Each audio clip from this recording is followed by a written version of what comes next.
Hey, this is CB Smallwood, and welcome to Mental Junk Food, where we talk about all things comics, sci-fi, horror, fantasy, pop culture, and everything in between. And today, we're going to be talking about the cancellation of Sideways, which was a title published by DC Comics, part of their new age of DC heroes, which was a line of books that was birthed out of the Dark Knight's Metal storyline that involved a lot of the Batman books. That was kind of a mouthful to say, so I'm going to go ahead and pat myself on the back for that one. Anyway, moving on from that, let's go ahead and talk about this article. DC cancels more new age of DC hero titles. This comes to you from CBR.com, and you can check out the full article there. But I'm just going to read a quick excerpt.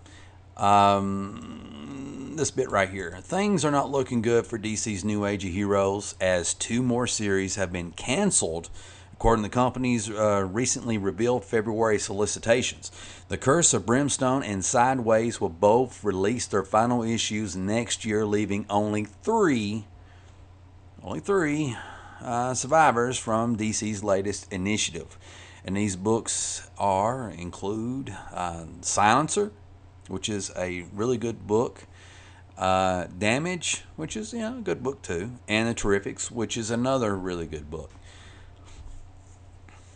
So that's the part I really want to read to you out of all this. And the interesting thing is that the book The Unexpected is canceled, which is part of the New Age of Heroes. The Immortal Men canceled. The Curse of Brimstone canceled. The New Challengers, which it was just a 6-issue miniseries. Not a lot of people knew about that, I don't think.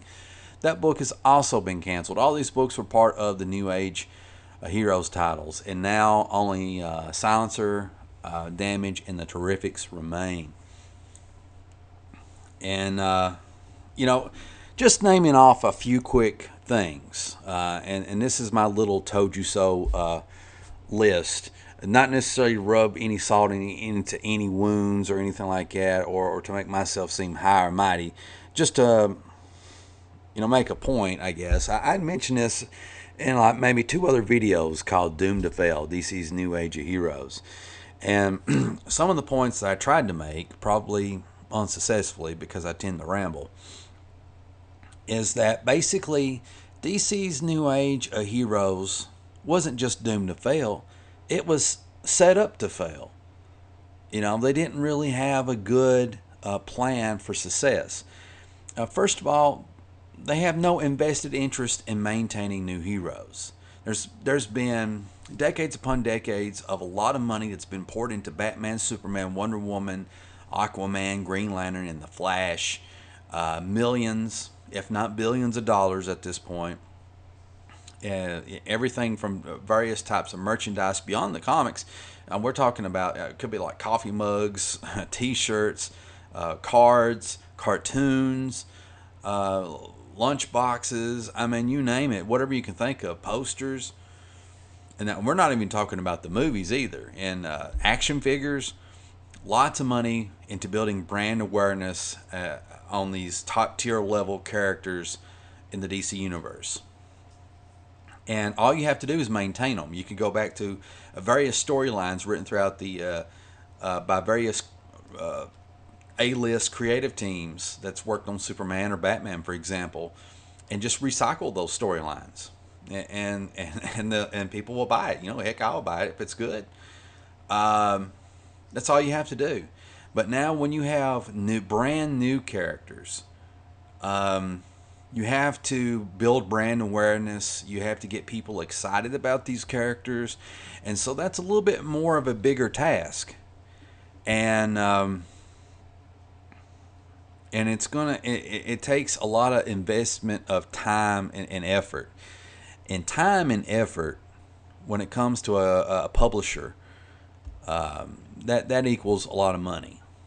So I don't know. I kind of figured that it's not worth it to them. In my opinion, I think it is worth it for the new age of DC heroes to survive. I really do believe it. Sideways, Silencer, Damage, The Terrifics, Unexpected, Immortal Men, The Curse of Brimstone, The New Challengers. Even though I don't like The Immortal Men, I think the concept's cool. I just don't like the way it was executed. But all these books I just named off, I really do think it's in DC Comics' invested interest for these books to survive. Because it's a diverse bunch of characters. They're really interesting, and there's something there. I really do think there's something there. But unfortunately, they're just not invested in maintaining new heroes. They're fine with creating them, but as far as maintaining them for longevity, not going to happen. Also, there's just no marketing for these books. DC Comics won't market these books. They did a little bit of marketing, but when you compare it to other things that have been done, like the marketing for Blackest Night, or the marketing for Dark Knight's Metal, or go back in time to the marketing of Marvel Comics' Heroes Reborn or Age of Apocalypse. I just don't feel like the marketing for New Age of Heroes was there. It really wasn't. And I think it shows in a lot of these cancellations, honestly. Also, a lot of artists didn't stay on these respective titles past 3 or 4 issues. So you're supposed to have these A-list artists from DC. People like Jim Lee, Andy Kubert, Tony Danielle, Kenneth Rockefort. Who am I leaving out? John Romita Jr. I can't think of everybody, but a lot of A-list artists are working on these books, and they're supposed to be in your face and really bring back that 90s style, that Marvel Comics 90s style that was in your face and epic, very much like their movies. That was the whole pitch, even though they didn't use the word Marvel. But anybody can read in between the lines and kind of understand what they were talking about. But the artist didn't stay on the books past 3 or 4 issues. And, with Immortal Men, for example, which is canceled, Jim Lee didn't even make it past the first issue. He didn't even draw the complete first issue. Ryan Benjamin had to finish it for him. And I think it took fans a little while to realize, hey, Jim Lee's not going to be drawing this book monthly. That was just a one-time thing. He drew some of the covers, but that's about it. Something else that hurt and set up the fail of the whole DC's New Age of Heroes is, there's some fans that have been saying that some of the writing on some of these books, or maybe even a lot of these books, was and is lackluster. Writing isn't too hot. Which again, that's subjective. And then finally, let me bring you over to an interesting point. Let's look at this website here. And this is, of course, DCComics.com. And we're looking at the comic book section of DC Comics.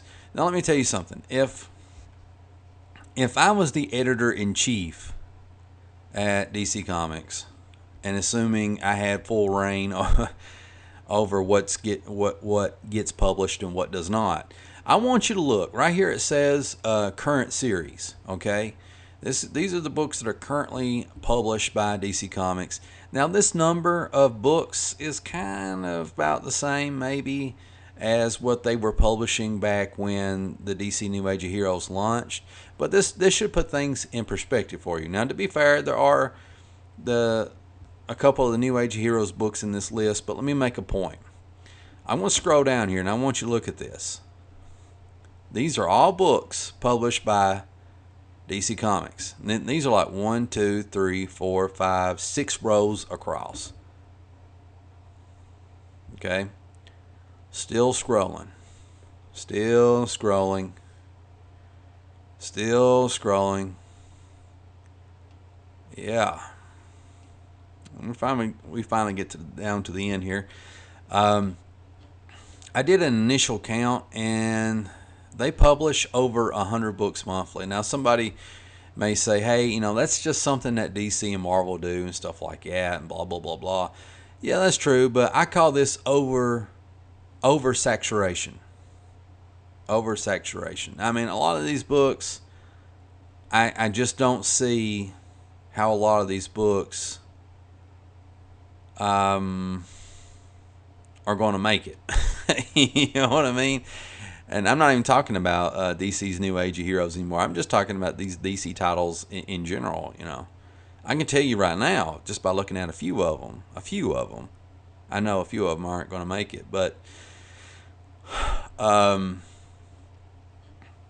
you know, I don't know what the thinking is with DC, with doing like over 100 books a month or ever so often. I don't know what their publishing schedule is for each and every single one of these books. But to me personally, I think that's just too much. It's way too much. So when you're trying to promote DC's New Age of Heroes with books like, you know, Damage over here, how in the world is a book like Damage going to stand out amongst all the Supermans and the Batmans and the new Teen Titans and the Justice League and the Green Lanterns and stuff like that? You know, how are these books going to stand out amongst like 100 plus books that's published by DC Comics? I mean, think about that. To me, if I was a publisher, in my mind, I don't think I would have no more than 20 books. Maybe no more than 15. Somewhere in that vicinity, you know. But like over 100 books being published, that's way too much saturation, you know. And some of these books, for some of these characters, they're better served being supporting cast in other books and that sort of thing. So yeah, it's just DC's New Age of Heroes was really set up to fail, in my opinion. And with over 100 books, in my opinion, less is more. Less is more. So that's my thoughts on the whole thing, folks. I really wanted the New Age of Heroes to succeed. I think they were cool characters. I think we will see a lot of these characters again in the future as part of the supporting cast of the A-list characters of the DC universe, and being assimilated as part of other teams, I should say, and stuff like that. And some of these characters may even be turned into villains and you know, recycled in various ways. But a few, if they're lucky, may still be continue to be printed as solo titles. I really hope that the Terrifics and Damage make it, because I think, you know, there's room for a DC version of Hulk, you know, and there's room for a DC version of the Fantastic Four, and these books, you know, kind of done in their own original spin way. So I hope that they continue. I kind of doubt that they will. But we'll see. We'll see how it goes. So far, it's not going good. And that's pretty much all I got to say about that. So, we're coming at the end of the video, folks. If you found this video informative, if you liked it or appreciate me uploading it or whatever, please hit that like button. I'm also on the path to get 1,000 subscribers. So, if you could just humor me. Hit that subscribe button, and you know, by the end of the year, or somewhere in mid 2019, if my videos ain't doing it for you, you can always unsubscribe. But you know, come on, give me a subscriber. Help me get to 1,000. Please leave me a comment in the comment section down below. I do enjoy reading each and every single one of your all's comments. You tend to be a lot more thoughtful and articulate than I am. And as always, this is CB Smallwood, and I will see you in the next video.